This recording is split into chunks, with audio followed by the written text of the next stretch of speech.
Okay, so let's talk about a name that everyone knows, even if you don't follow sports: Cristiano Ronaldo. But the thing is, his real story, the journey of how he actually got to the top, it's way more unbelievable, way more improbable than most people could ever imagine. I mean, think about this contrast. On one side, you have this kid so poor he's literally begging for leftover burgers just to eat. And on the other, a global icon, one of the most famous people on the planet with a massive business empire. The central question is just, how? How on earth does that happen? Well, let's get into it. You see, to really understand the man, you've got to go right back to the beginning. And his start in life on the small island of Madeira in Portugal was defined by hardship from the absolute get-go. The list of obstacles he faced as a kid is just staggering. We're talking about a family so poor, his mother actually considered not going through with the pregnancy. He, his brother, and his two sisters all shared a single room. His dad was a soldier who came back from a war in Africa and struggled with alcoholism. So when Cristiano finally gets his big break and moves away from home at just 11 years old, he's bullied relentlessly because of his thick accent. From day one, it was a fight. And just when it seemed like he was making it, disaster strikes. At age 15, he's diagnosed with something called tachycardia. It's a racing heart condition that could have, and probably should have, ended his career right there. He had to have this incredibly risky laser surgery on his heart. And what does he do? In an act of just pure insane determination, he was back training on the pitch just a few days later. A year after that, he'd played for every single team at his club, from the under-16s all the way to the first team, in a single season. And, he wasn't always the $100 million man. One of his very first transfers as an 11-year-old, the fee wasn't money. It was literally 20 footballs and some team equipment. Talk about a bargain. And even then, people were full of doubt. Coaches would look at this scrawny, skinny kid and just write him off. They thought he was physically just not cut out for the pro game. Man, they could not have been more wrong. But there was one man who saw past that skinny frame, the legendary manager, Sir Alex Ferguson. His move to Manchester United was the moment that would change everything. But it was anything but a smooth ride. Right when he arrived in England, opinion on him was completely split. You had critics like Alan Hansen calling him a show pony, all style, no substance. But then you had club legends like the great George Best saying his debut was the most exciting thing he'd ever seen. So who was right? Well, Sir Alex Ferguson was determined to mold that raw talent into something lethal. He was famous for his hairdryer treatment, and he would get right in Ronaldo's face, even in front of the whole team, yelling at him to cut out the pointless tricks. It was tough love, for sure, but it was exactly what he needed to hear.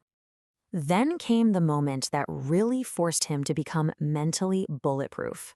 At the 2006 World Cup, his England teammate Wayne Rooney got a red card. The camera caught Cristiano winking at his own bench right after, and that was it.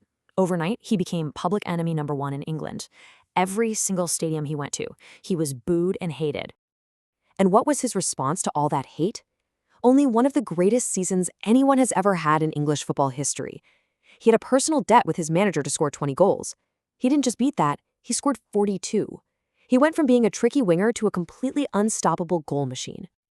In that one season, he won everything. The Premier League, the Champions League, which is the biggest prize in Europe, and he was officially crowned the best player on the entire planet.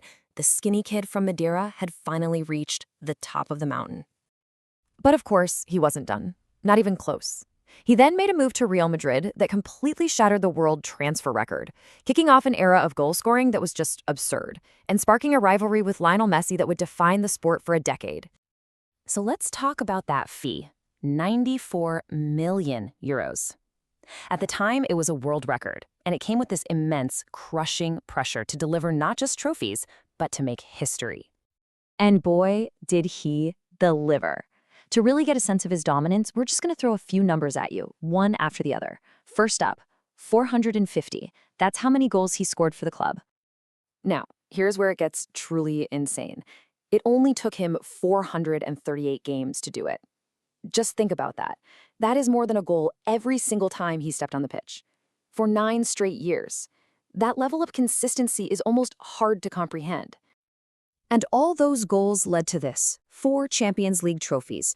He didn't just put up numbers. He dragged Real Madrid to conquer Europe again and again and again, cementing his place as an all-time club legend. So, after winning literally everything there was to win at the club level, Ronaldo set his sights on some new challenges, including the one massive prize that had always eluded him. And this was his moment. This was for his country.